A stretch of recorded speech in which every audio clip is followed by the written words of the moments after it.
सुंदर सुगंध मिले, त्वचा कहती है सुंदर स्पर्श मिले, और सबसे ज्यादा खतरनाक इंद्रिय जीभ है, सबसे खतरनाक है। बढ़िया कभी कढ़ी चाहती है खट्टी खट्टी, तो बढ़िया कभी मिर्च वाली सब्जी चाहती है बढ़िया तीखी तीखी, कभी मीठा। सबसे खतरनाक इसी का काम। तो इन इंद्रियों को संयमित कर लिया जाए तो मन अपने आप संयमित हो जाएगा। और इंद्रियां संयमित कब होंगी माई बाप? जब आपका संग अच्छा होगा। संग किसका करना चाहिए? जीवन में संग किसका हो? हमारे शास्त्रों में, हमारे संतों ने हमें हर चीज बताई है। गोस्वामी जी तो मानस में कहते हैं ना कि संग किसका हो, कि प्रथम भगति संतनी कर संगा। किसका हो संग जीवन में? संतों का। क्यों? जब संतों का संग होगा तो मिलेगा क्या? कि प्रथम भगति संतनी कर संगा, दूसर रति मम कथा प्रसंगा। प्रथम भगति संतन कर संगा, दूसर रति मम कथा प्रसंगा। संग संत का हो। जब संत का संग होगा माई बाप तो क्या मिलेगा? सत्संग मिलेगा। और सत्संग की कितनी महिमा है आपको पता है? बाबा ही कह रहे हैं, तूल न ताहि सकल मिली, जो सुख लब सत्संग। सत्संग की बड़ी महिमा है।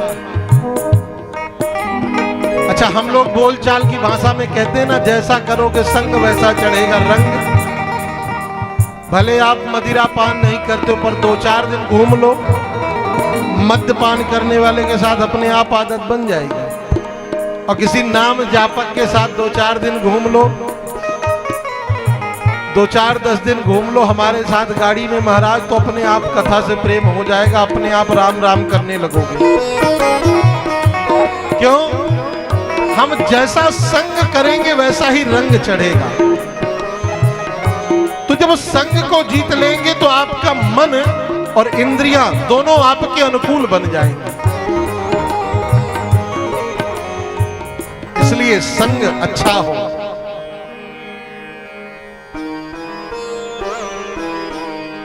सुखदेव महाप्रभु से परीक्षित ने फिर प्रश्न किया। क्या प्रश्न किया? कि महाराज भगवान इस संसार को बनाते कैसे? इस संसार को बनाते कैसे हैं भगवान? सुखदेव जी ने कहा, राजन सब कुछ जान लेना चाहते हो तो चलो अब तुम्हें विस्तार से कथा ही सुनाते हैं। भगवान कहते हैं संसार को भगवान बनाते नहीं, भगवान स्वयं बनते हैं। कैसे बनते हैं? कि अहमेवासमेवाग्रे नान्यदि सद सद सत्परम, पश्चादहम यदेतच्च यो वसिष्येत सोऽस्मि हम। भगवान की इच्छा हुई अहम एवास अग्रे, मैं एक से अनेक हो जाऊं, तो भगवान को तो केवल कल्पना करना है, भगवान की रचना प्रारंभ। पर यह याद रखें कि सब कुछ संसार में भगवान से ही बना है। भगवान से ही बना है माने उपादान कारण भगवान ही है, और बनाने वाले भी भगवान ही हैं। बनने वाले बनाने वाले दोनों भगवान, माने निमित्त कारण और उपादान कारण दोनों परमात्मा है। इस संसार में जो कुछ दिखाई दे रहा है ना, सब भगवान है। अरे ये बड़े बड़े वृक्ष, ये भगवान के रोमकूप है, रोमावलियां। ये बड़ी बड़ी नदियां, ये भगवान की नाड़ियां। ये बड़े बड़े समुद्र भगवान के उदर हैं। सब कुछ भगवान ही है। अरे काकभूषुंडी जी को बताया था। काकभूषुंडी जी अयोध्या गए, और जब अयोध्या गए उड़ते उड़ते तो भगवान ने पीछे हाथ लगा दिया अपनी महिमा दिखाने के लिए। और जब जहां जहां काकभूषुंडी जी उड़ते जाए वहां वहां भगवान का हाथ जाए, वहां वहां भगवान का हाथ जाए। जब थक गए फिर भगवान के पास आ गए काकभूषुंडी जी। भगवान ने कहा क्या देखे? बोले सब जगह आप हो। क्या बताया? सब जगह आप हो। बोले अच्छा बस इतना ही देखे, चलो अब थोड़ा और देख के आओ। तो भगवान ने उदर में प्रवेश कराया, और जब उदर में प्रवेश कराया तो देखा कि जो मैं बाहर देख रहा वो तो सब पेट के अंदर है। और डकार ली तो फिर बाहर आए। बोले अब क्या देखे? बोले पहले तो देखा था सब जगह आप हैं, पर अब बात समझ में आई सब आप में ही है, सब आप में ही है। कहने का भाव भैया इस सारे संसार में सर्वत्र परमात्मा, बस वह दृष्टि चाहिए, वह नेत्र चाहिए। परीक्षित ने बड़ा सुंदर प्रश्न किया अब की बार। परीक्षित ने कहा महाराज ये बताओ भगवान मिलते किसको हैं? ज्यादा पढ़ लिख ले कोई उसको भगवान मिल जाते हैं, या कोई ज्यादा ऊंची बिरादरी का हो, ज्यादा ऊंची जात का हो उसको भगवान मिलते हैं, या कोई ज्यादा ताकतवर हो उसको भगवान मिलते हैं, या कोई देखने में बहुत खूबसूरत हो उसे भगवान मिलते हैं। सुखदेव जी ने कहा ना, ये तो तुम्हारा भ्रम है। भगवान किसे मिलते हैं? कि व्याधस्याचरणम ध्रुवस्य चवयो विद्या गजेन्द्रस्य का जातिर्विदुरस्य यादव पते रुग्रस्य किम पौरुषम। कि कुब्जाया किमु तत् रूपमधिकम किम तत् सुदाम्नो धनम भक्त्या तुष्यति केवलम परमया भक्ति प्रियो माधवा।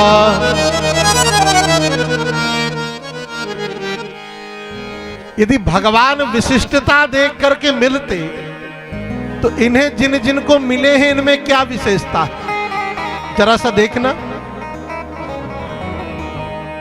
व्याध के कारण भगवान गजेंद्र को मिले।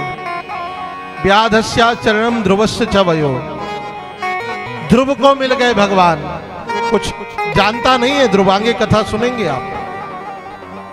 गजेंद्र ने कौन सी पीएचडी कर रखी थी भाई कि भगवान मिल गए? भगवान का नाम तक नहीं जानता था, पर भगवान मिल गए। अच्छा, विदुर जी कौन सी ऊंची जाति के थे कि भगवान जाकर भोजन पाए? सबरी कौन सी ऊंची जाति की थी? सबर कुल में उत्पन्न हुई थी, भगवान ने बेर पाए। अच्छा, बेर तो हम लोग कह देते हैं, पर मानस में बेर का वर्णन नहीं है, मानस में कंदमूल फल का वर्णन है। अच्छा, भगवान यदि किसी पैसे वाले को मिलते होते तो सुदामा को भगवान मिल गए। कौन सा भैया करोड़पति थे सुदामा? मिले ना। अच्छा, किसी सुंदर स्वरूपवान को भगवान मिलते तो ये बताओ कुब्जा कौन सी बढ़िया ब्यूटी क्वीन थी महाराज? कौन सा मिस वर्ल्ड थी कुब्जा? 3 जगह से टेढ़ी थी, त्रिवक्रा कहते थे लोग, कुबरी थी इसलिए कुब्जा। तो भगवान इन बाह्य स्वरूपों को देखकर नहीं मिलते। भगवान किसे देखते हैं? मैंने अभी अभी बताया है आपको, मन की निर्मलता को। भगवान का भोजन वही है कि भाव का भूखा हूं मैं, भाव ही एक सार है। जो भाव से भजता है मुझको भव से बेड़ा पार है। भगवान प्रेमी को मिलते हैं, माई बाप प्रेमी को, जो भगवान से स्नेह करता, जो सरल होता है। और जिसके जीवन में सरलता आ गई, प्रेम आ गया, उसे भगवान मिल जाते हैं। केवट को मिल गए। ऐसा कौन सा पुरुषार्थ किया था केवट ने कोई पुरुषार्थ था क्या केवट का? सुदामा को मिल गए, कुब्जा को मिल गए, विदुर को मिल गए, कोई पुरुषार्थ नहीं था, बस था क्या? मन निर्मल था। और देखो जब भगवान मिलते हैं ना, और किसे मिलते हैं? जिसे एक बार जीवन में प्रभु का प्यार मिलता है, उसे बस आंसुओं के हार का उपहार मिलता है। न पूछो इस दिल की बेकली का हाल मत पूछो, न तन से प्राण जाते हैं न प्राणाधार मिलता है। भला किससे कहें इस दर्द की बढ़ती हुई मंजिल, न कोई वैद्य मिलता है न ही उपचार मिलता है। और यहाँ कुछ छल छलाता अश्रुजल दिखलाई देता है, यहाँ कुछ छल छलाता अश्रुजल दिखलाई देता है। क्यों? क्योंकि इसी भागवत कथा में वह सावरा सरकार मिलता है।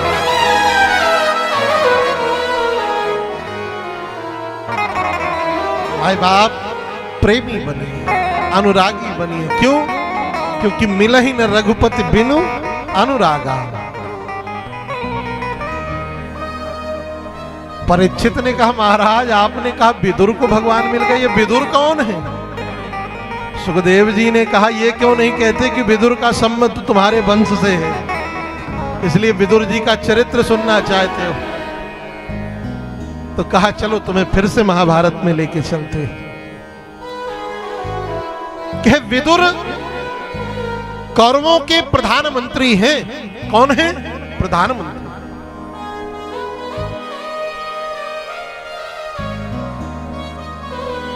दुर्योधन जब पांडवों का निरंतर विरोध कर रहा है, निरंतर पांडवों को मारने का षड्यंत्र कर रहा है, लाक्षागृह में जलाने का, विविध प्रकार के षड्यंत्रों से जब दुर्योधन ओतप्रोत होकर के पांडवों की हानि पहुंचाना चाहता है, इसका विरोध किया दासी पुत्र विदुर ने।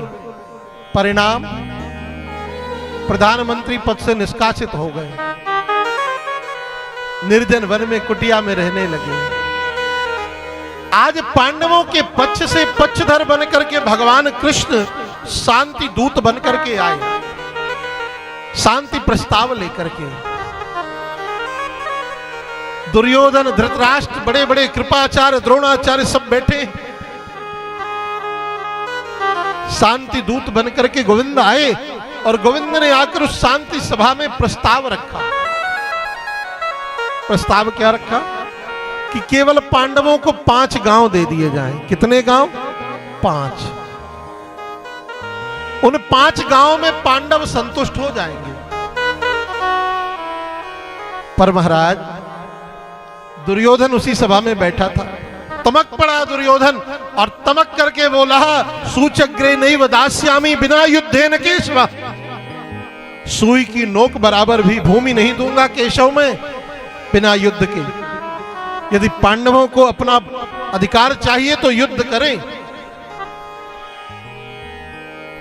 गोविंद ने कहा, तुम्हारे मन में बड़ी अभिप्सा है, युद्ध की बड़ी चाह आकांक्षा है युद्ध की।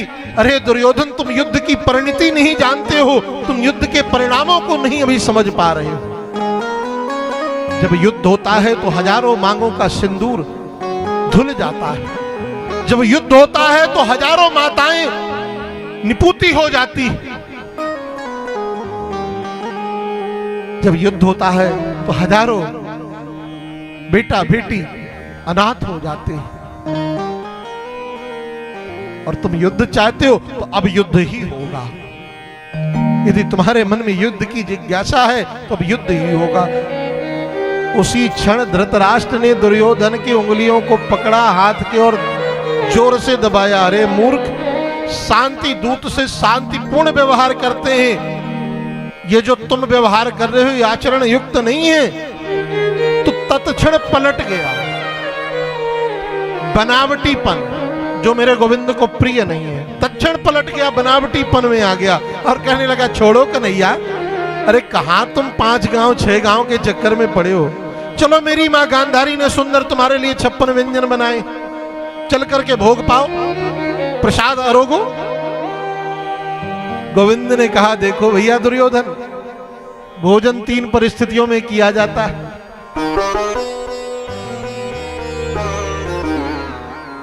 खिलाने वाले का कोई प्रभाव हो, प्रधानमंत्री जी अभी निमंत्रण कर दे और प्रधानमंत्री जी निमंत्रण कर दे तो महाराज भले भूख ना हो पर हमको जाना पड़ेगा कि थोड़ी चलो यार, प्रधानमंत्री है 2 रोटी पाके आते। ऐसा भी हुआ है सतना में, अभी मोहन भागवत जी आए थे तो मोहन भागवत जी के साथ हमारी पंगत थी। यद्यपि भूख नहीं थी पर अब मोहन भागवत जी हैं तो उनके साथ पाना पड़ा, बैठे भाई जबरदस्ती 1-2 फुल्का पाए, सामाजिक मर्यादा। तो प्रभाव हो अथवा खिलाने वाले के अंतःकरण में भाव हो, भले व्यंजन ना हो पर यदि भाव है तो भाव के कारण लोग पा लेते हैं। चलो भाई इसका इतना प्रेम है, पा लेते हैं। प्रभाव हो या भाव हो। तीसरा, खाने वाले के यहां अभाव हो। अभाव में भी लोग खा लेते हैं कि चलो हमारे यहां तो कुछ है ही नहीं है, यहां मिल रहा तो चलो पा लेते हैं थोड़ी। कन्हैया ने कहा देख भैया दुर्योधन, एक बात तो स्पष्ट जान ले, ना तो तेरा कोई मेरी दृष्टि में प्रभाव है और ना तेरे अंतःकरण में भाव है। और रही बात अभाव की, तो मेरे यहां कोई अभाव भी नहीं है। क्यों? क्योंकि लक्ष्मी जिसके चरण संवाहन करती हो उसे कौन सा अभाव है। इसलिए हम तुम्हारे यहां भोजन नहीं करेंगे। तो कहां करोगे? बोले पहले से तय है, निर्धारित है पहले से। सबसे पीछे सभा के भीड़ के पीछे खड़े हैं विदुर। कन्हैया ने दुर्योधन से कहा कि आज तो हमारा निमंत्रण है। पत्र गया था द्वारिका कि कन्हैया जब हस्तिनापुर पधारो तो सबसे पहली पंगत हमारे यहां पाना। दुर्योधन ने पूछा किसका पत्र गया था? बोले विदुर काका का गया था। विदुर काका का पत्र गया था। विदुर काका ने कहा था जब कन्हैया हस्तिनापुर आओ तो पहली पंगत हमारे यहां ही पाओ। इसलिए भैया दुर्योधन क्षमा करियो, आज की पंगत तो विदुर काका के घर पे होगी। प्रेम से बोलो राधे राधे। अब महाराज विदुर सबसे पीछे खड़े, दौड़ लगाई विदुर ने कि चलो कछु सामान तो ले आऊं। पहले तो मन ही मन सोचा कि मैंने कब इनको पत्र भेजा और मैंने कब निमंत्रण किया, ये अपने आप महाराज निमंत्रण करा लेते। पर दौड़ लगाई। अब सौभाग्य समझा कि चलो कन्हैया मेरे यहां प्रसाद पाने आएगा, मेरा सौभाग्य। बाजार की ओर दौड़े कि कछु सामग्री तो ले आए। पर महाराज काका तो बाजार में थे, तब तक श्रीमान जी पहुंच गए विदुर की कुटिया और जाकर के साकर घटघटाई। विदुरानी स्नान कर रही थी, वस्त्र गीले थे, पानी टपक रहा था वस्त्रों से। उसी क्षण कन्हैया पहुंच गए। काकी दरवाजा खोल। विदुरानी ने द्वार खोला तो देखा कन्हैया। आहा, कन्हैया को देखते ही विदुरानी के आंखों से झरझर आंसू झरने लगे। आओ कन्हैया पधारो, अभिनंदन है। चौकी उठाई महाराज, आंगन में चौकी रखी। लाला यहां विराजो। थोड़ी देर बाद का नाना ये जगह ठीक नहीं, यहां विराजो। दूसरी जगह चौकी रखी उसी आंगन में। थोड़ी देर बाद तीसरी जगह चौकी रखी, नाना यहां बैठो। पूरे आंगन में नाच नचा दिया। भाव विह्वल हो गई विदुरानी, करूं तो करूं क्या। ठाकुर जी ने कहा काकी मोको ठीक लग रहा है, तू परेशान ना हो। एक काम कर काकी, बड़ी जोर की भूख लगी है, कछु खावे की ताई हो तो पवाए दे। इस बात को विदुरानी ने सुना तो झरझर आंसू झरने लगे। रसोई घर में गई, जाकर देखा तो कुछ है नहीं। विचार करने लगी क्या खिलाऊं क्या पिलाऊं। तो बगीचे में गई, केले के फल लगे थे, केले के फल तोड़े, केले के वृक्ष से थाल में सजा करके लाई। कन्हैया ने कहा काकी जल्दी कर, भूख लगी। भाव विह्वल होकर के विदुरानी केले पवाने लगी। और कैसे पवा रही है माई बाप? केले के छिलके को छीलती, गूदा गूदा फेंकती, छिलका देती, पाओ। और बाहरे भक्त वत्सल भगवान प्रेम में ध्यान नहीं दे रहे कि केला पा रहे हैं कि केले का छिलका पा रहे हैं। भगवान छिलका ही पाते जा रहे हैं। एक नहीं अनेक छिलके पा लिए। पाते पाते जब भगवान की पूर्ति हो गई तो पेट में हाथ घुमाया, डकार ली, बोले काकी अब बस बस कर, पेट तो भर गया। तब तक विदुर साकर खटखटाई, विदुर आ गए। खोल। विदुरानी खोलने के लिए गई, अरे बोले जल्दी खोल कन्हैया आवे वारो है। विदुरानी ने कहा जिन्हें आना था वो आ चुके। अच्छा ये सामग्री लेकर के आया हूं, तू थाल में लगा करके ला। जाकर कन्हैया को साष्टांग किया। लाला कब पधारे? ठाकुर जी ने कहा अभी अभी काका, थोड़ी देर हुआ हमें आए। अच्छा। विदुरानी सुंदर व्यंजन जो विदुर लेकर के आए थे उन्हें थाल में सजाकर लेकर के गई। और जैसे ही थाल गोविंद के सामने आई, विदुर ने आग्रह किया कन्हैया ने कुछ तो पालो, कुछ तो पाओ।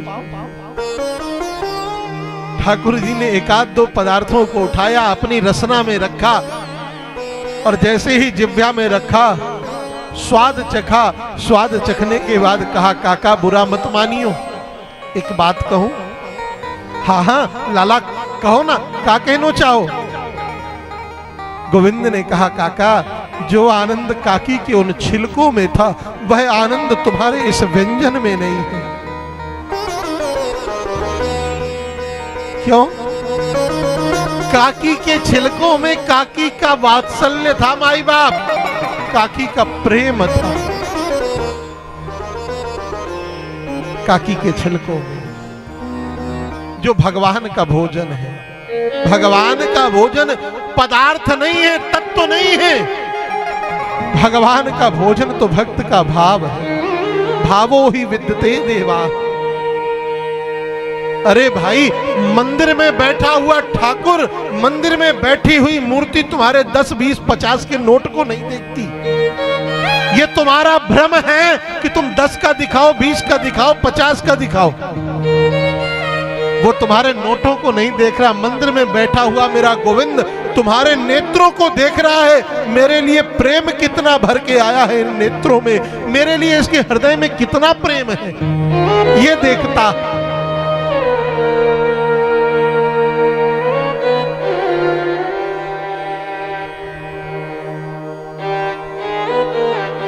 भगवान तो अपने भक्तों को कैसे कैसे निहाल करते हैं माई बाप। विदुर को धन्य कर दिया भगवान ने। ऐसे ही एक बड़ा सुंदर चरित्र भक्तमाल का मुझे स्मरण आ रहा। एक संत थे माधव दास।